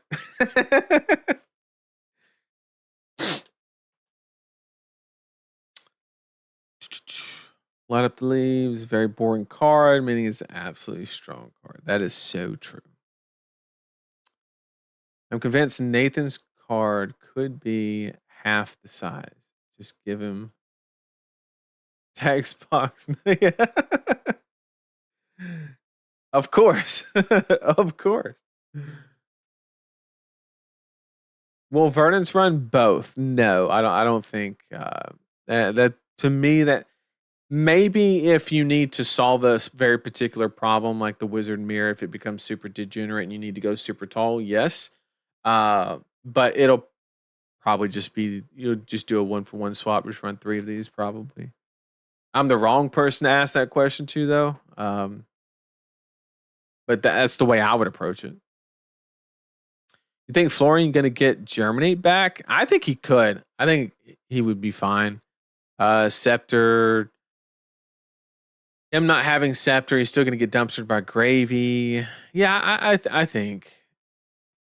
I take that back. I guess if they hit Gravy good enough, then no, you couldn't probably. I don't know. It's tough. I think he could have Germinate. Probably should be no pitch or no block. Block 2, I'd give it that. I don't know about no block. That's a little aggressive. Why does every class get good 3 blocks? Well, just gotta play the right class, I guess. Justice for Dory 2025. Like flavor wise, shouldn't Wizard be really bad at blocking? You would think. You would think. Say goodbye to the Storm Striders once Kano is gone. Doesn't Kano leaving actually support the idea of keeping Storm Striders because he's the one that kind of abused it the most? Because if you took away Storm, I guess Verdance isn't the worst. She becomes a lot worse, but she's not like not playable without Storm Strider. She gets a lot worse though. I'm almost certain she runs both. To be honest, it could be. Maybe it's just not 3 of on the Burn Bear. Wizard has horrible block on equipment. Yeah, I guess that's where the thematic aspect is. My Burn Bear is so good, but I guess yeah, you'd swap E-Strike. Yeah. If they run both, it could be enough to force actual prevention back into the meta. Could be. 31 expansion slot cards. Olympia gets 4. Better get my contract huntsman card. You're gonna need more than that. You're gonna need like a whole set of equipment, which you already got. It didn't work out. Shriek razors and what's the chest piece? I forget. I don't even remember what it's called. Yeah, it's hard for the contract. That's for sure. I expect 3 light up the leaves and 1 to 2. That sounds, yeah, I agree with that. There's a decent amount of matchups where you can cut down to 1 or 2. Yeah. Yeah. That's where my thought process is. Remember when he got Shriek Razor? Yep. Exactly. Who's winning Philly, Nathan? Me. That's who's winning Philly.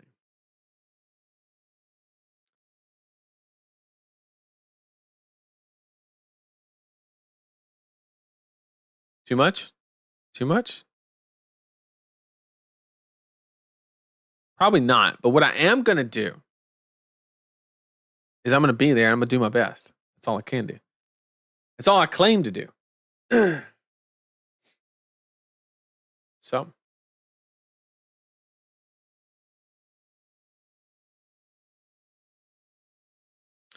right, chat. You have been absolutely killing it today.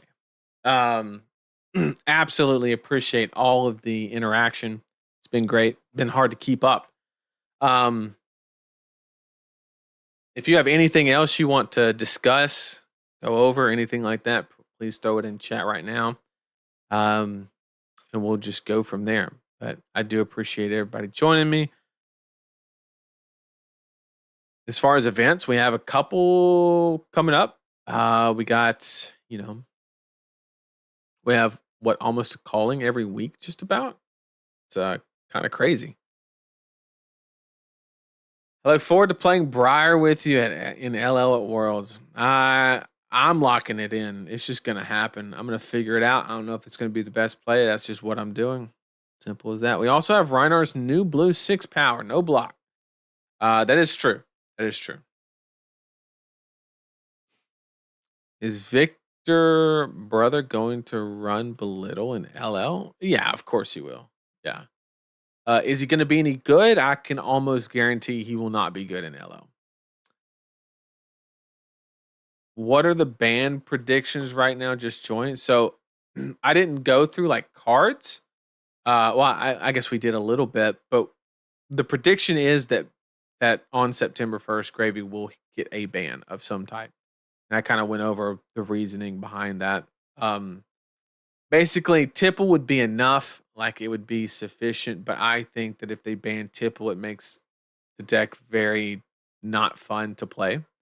So I think that that's a very dangerous ban. I think it would be appropriate, but I don't think it would be the most tailored approach, if you will. And for that reason, probably be something like Swell in combination with maybe one other card, something like that.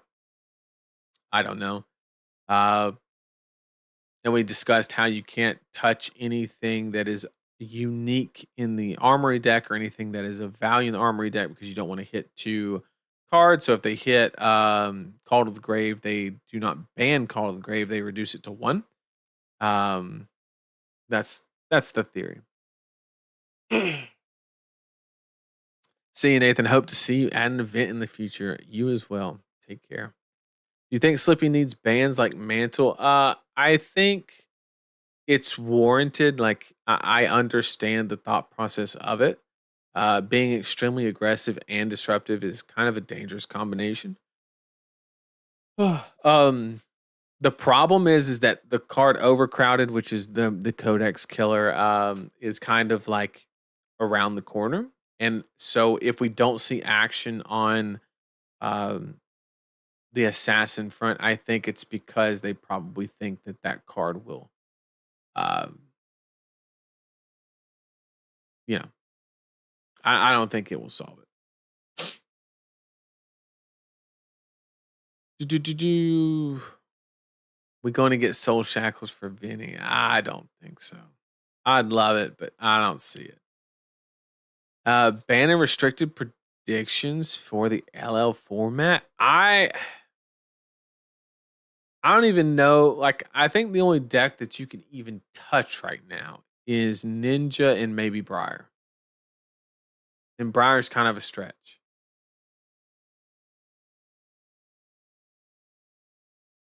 I think the biggest card to go would actually be Mask of the Pouncing Lynx, in my opinion. That is my opinion. That would be the perfect LL ban. Blue Tipple, Blue Swell. Yeah, you would hurt the blue base enough. I think it'd be fine. When's the BNR? It would be September 1st. What do you think about Sunken Treasure and Seafloor Salvage being generic? Um,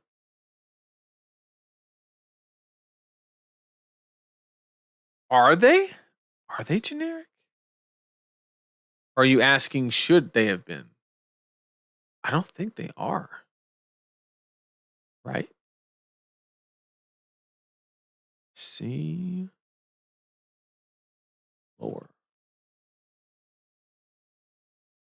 Sorry, I'm looking real quick. Yeah, they're pirate cards. That's what I thought. Okay, so you're saying should they have been generic? I don't hate the idea, to be honest. Like giving everybody hate for gravy. The problem is like they're really accessible blue 3 blocks. And I guess the problem is they become like the new Warmongers Diplomacy, right? Where they have like a lot of like, especially like Sunken Treasure, right? Now there's a lot of decks that have to play around a lot of things, like not being graveyard, things like that. So it's risky. Is it possible? Maybe, but it's risky. It is risky. I bring Jarl to Battle Hardened Phoenix this weekend. Wish me luck. I wish you the best of luck. And I hope you get all the Syndras or whatever your preferred matchup is. Assuming you're on the ice variant. My fab goal is to collect all poker chips from Card Guys. How do I speed run this? Currently at 1. Well, you just got to match into us. So we just got to go to the same events. It's that simple.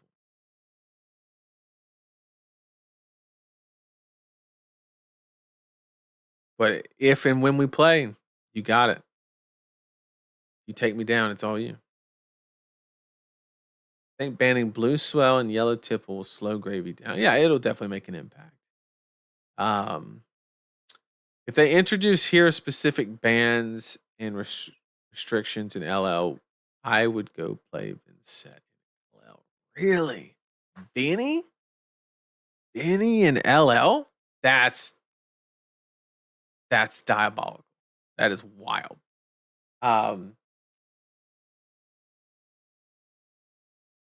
I thought you were gonna take the Viscera angle if they like specifically targeted chain. That'd make a little bit more sense. Vinny's risky in LL. I don't think she's got it. Maybe I'm just not a believer though. Maybe I'm just not a believer.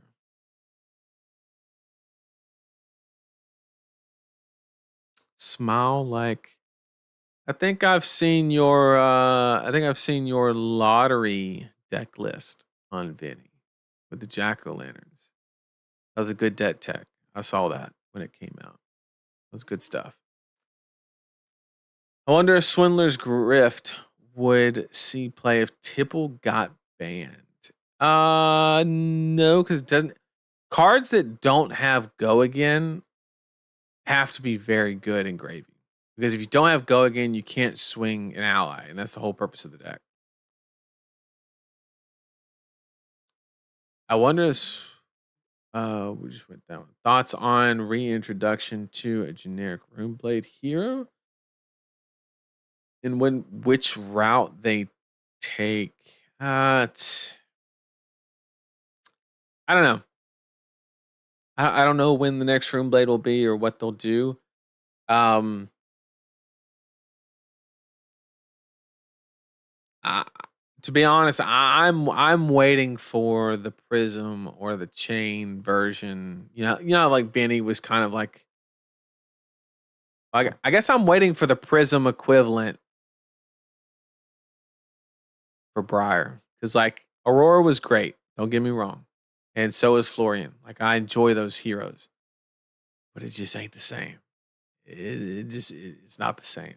If they just made like Briar, that would be like that would be dope. That would be dope. Um, that'd be pretty cool. I think Fatigue Chain is good in LL. What? Fatigue Chain. Huh. Why are we fatiguing in Chain? Hopefully, with more new cards, it becomes less like slots and more like poker. Hey, that's always the plan. That is always the plan. Aurora 2 was announced for next year. I hope it's not. That's the thing. I don't want like Aurora 2. I want. Hopefully, it's actually Briar, and they're just saying that the Lightning Runeblade cards will be able to be played in that. It's not actually Aurora. I have to go back and see exactly how they said it because I thought James said that there'll be a home for your Lightning Runeblade cards.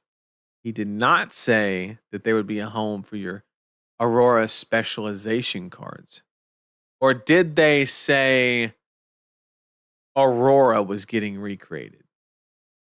Did we hear it that way? Somebody in chat is going to have to verify because I thought that was the verbiage. It was your Lightning Runeblade cards will have a home in May or whatever. Oh shit. He said you won't have to wait long for the next Aurora. Fuck. Damn it. Yeah, I guess it could be both. I doubt it. That would be like way too many Runeblades, but yeah. He legit said Aurora's coming back. Fuck. Look, we can dream, chat, okay? We can dream. Return to Arya again. Let's go to Volthaven. That's the most likely, especially because they've already done. The Candlehold. They can do Volthaven. They can do Eisenloft. They can just do those. That makes sense. Oops, all Runeblade. That'd be the best set. That would be the best set. I want Oldham back. I wish you could have Oldham back. I thought that like the shit was oppressive. Don't get me wrong, but man, it was like nothing more satisfying than beating Oldham. Because like if you beat him, you knew it was because of you.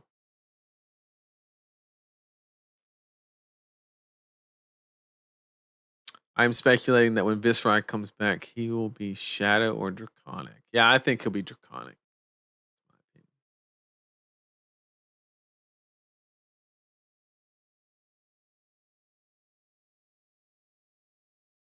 Yeah, it's not a dream. They said Aurora will return Mick. Dang it. Only.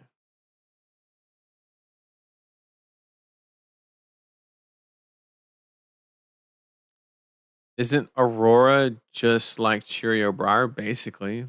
Except she blocks even worse. And Florian was Charles Dunbrier. Yes, that is correct.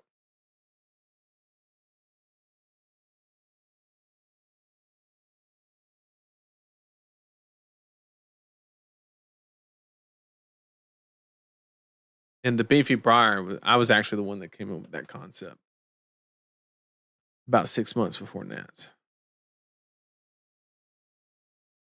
At the Goliath Gauntlet tournament, way back. That's the old school shit.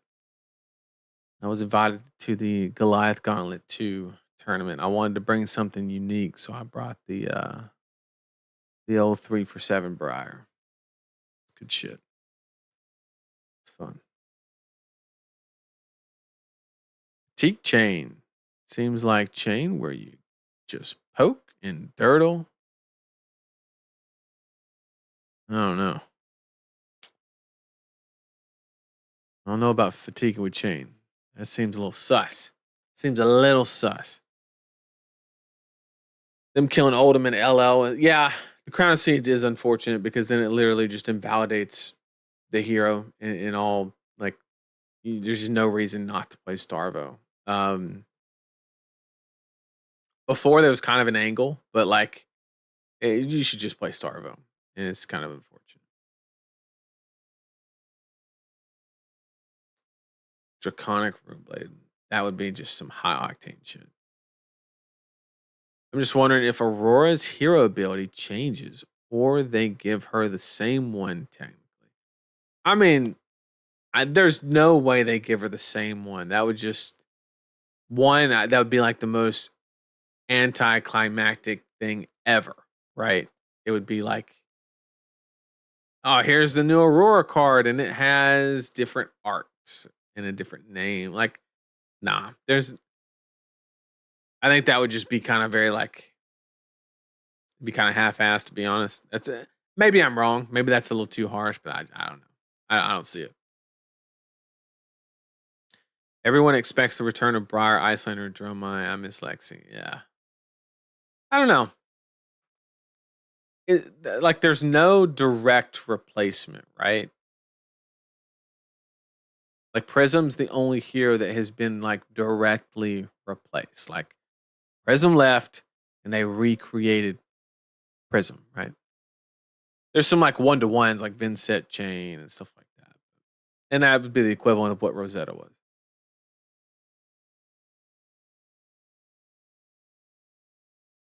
I hope the next Aria set is Ice. Yeah, it would be Ice Lightning in May of next year. That's my guess.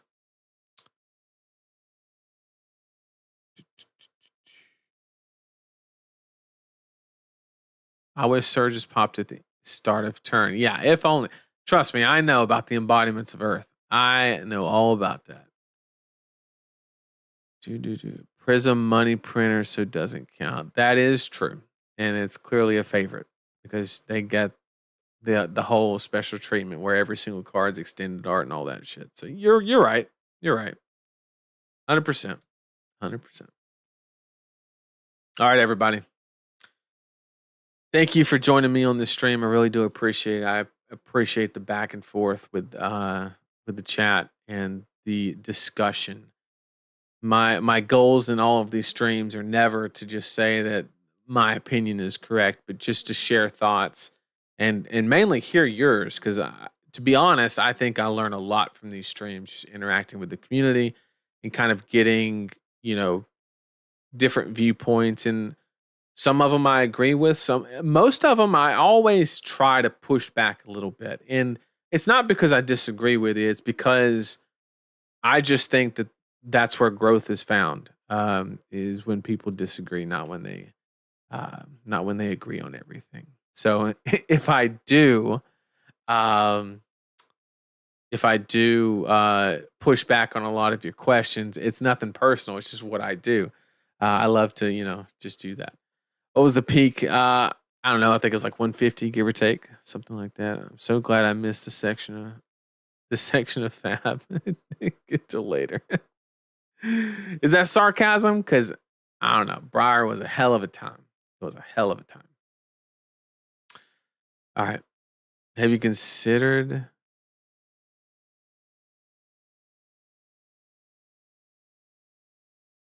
What? All right. Thanks everybody for joining me. Really do appreciate it. And I will see y'all hopefully. Oh, and by the way, oh man, I might not see y'all next week. That PoE, the new PoE 2 patch, that shit looks sick. I'm just saying. So we may or may not be here next week. I'm gonna try, but I'm gonna have to overcome the temptation of just playing PoE 2. So just being upfront and honest. I don't know when exactly it drops, but it's like soon.